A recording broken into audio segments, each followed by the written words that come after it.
Hello students, आज मैं आप लोगों से बात करूंगा क्लास 10th में क्वाड्रेटिक इक्वेशन के अंदर ऐसा क्वेश्चन जो एनसीईआरटी में गिवन नहीं है लेकिन है इंपॉर्टेंट क्वेश्चन।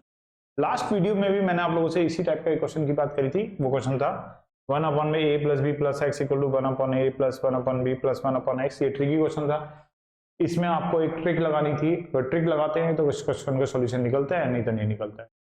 सेम उसी पैटर्न में एक क्वेश्चन और है ये। अगर आप इस क्वेश्चन का पैटर्न देखो तो इसमें एक पैटर्न है कि यहां पर देखो x plus 2 upon x minus 2 है और दूसरे पार्ट में यहां पर x माइनस 2 अपॉन में x प्लस 2 है। तो ये टर्म और ये टर्म, ये दोनों टर्म जो हैं, ये वाली जो दो टर्म है, ये टर्म और ये टर्म, ये दोनों एक दूसरे के रेसिप्रोकल है। ये दोनों टर्म एक दूसरे के रेसिप्रोकल है। तो ऐसे क्वेश्चंस की मैं आपसे बात करने जा रहा हूं जहां दो टर्म्स दी होती हैं लेकिन दोनों एक दूसरे के रेसिप्रोकल होते हैं। तो ऐसे क्वेश्चंस को हम लोग किस ट्रिक से सॉल्व करते हैं? तो देखिए, ट्रिक इनमें यह है कि आप पुट करेंगे, जब आप सॉल्यूशन करेंगे तो आप पुट कर लेना जो x plus 2 upon x minus 2 है, इसकी वैल्यू आप y ले लेना। अगर ये y होगा तो इसका जो रेसिप्रोकल होगा x minus 2 upon x plus 2 वो हो जाएगा 1 अपॉन y। और ये वैल्यूज आप इसमें पुट कर देना इक्वेशन के अंदर। तो देखिए क्या आएगा हमारे पास। अगर हम यहाँ पे y लिखते हैं तो ये होगा 4y प्लस 15 इंटू में 1 upon y minus 17 equal to 0। और अब इसमें ले लेंगे एलसीएम। तो यहाँ का अपॉन में कुछ नहीं तो 1 है, यहाँ कुछ नहीं तो 1 है, यहाँ y है, तो एलसीएम में y आ जाएगा। जब अपॉन में 1 होता है तो इस y के मल्टीप्लाई ऊपर हो जाएगी तो 4y स्क्वायर। यहाँ तो अपॉन में y है तो y से y कैंसिल ही हो जाएगा तो 15 1 जा 15। यहाँ अपॉन में 1 है तो y की मल्टीप्लाई 17 से हो जाएगी तो 17y और इक्वल टू 0। तो ढंग से अरेंज करके लिखेंगे। पहले y स्क्वायर वाली टर्म लिख रहे हैं, फिर y वाली टर्म लिख रहे हैं, फिर कांस्टेंट लास्ट में लिख रहे हैं और 0 के साथ मल्टीप्लाई में अगर y आ भी गया तो वो मल्टीप्लाई होकर के 0 ही हो जाएगा।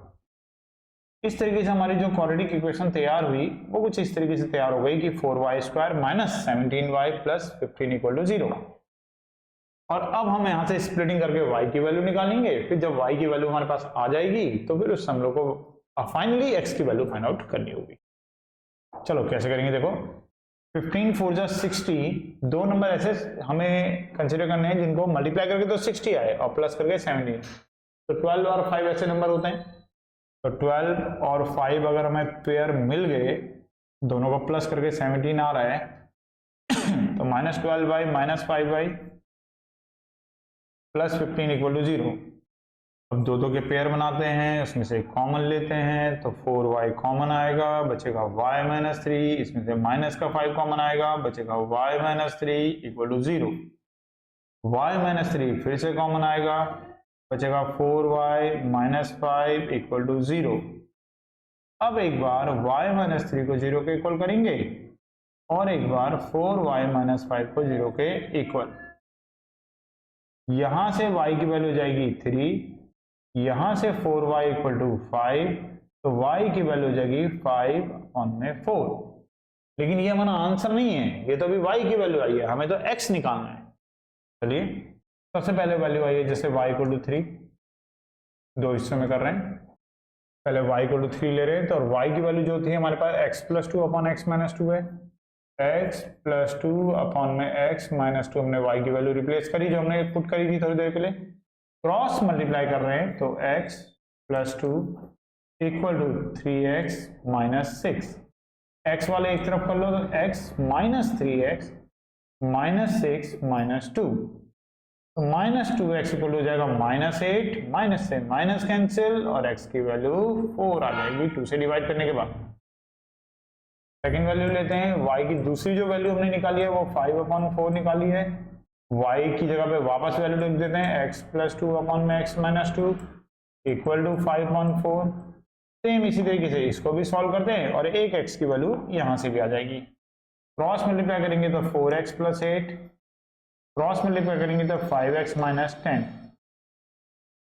ये 5x इधर आएगा, 4x माइनस 5x ये प्लस का 8 उस तरफ जाएगा तो -10 -8 ये हो गया -x, हो गया -18, माइनस से माइनस कर जाएगा तो x की वैल्यू 18।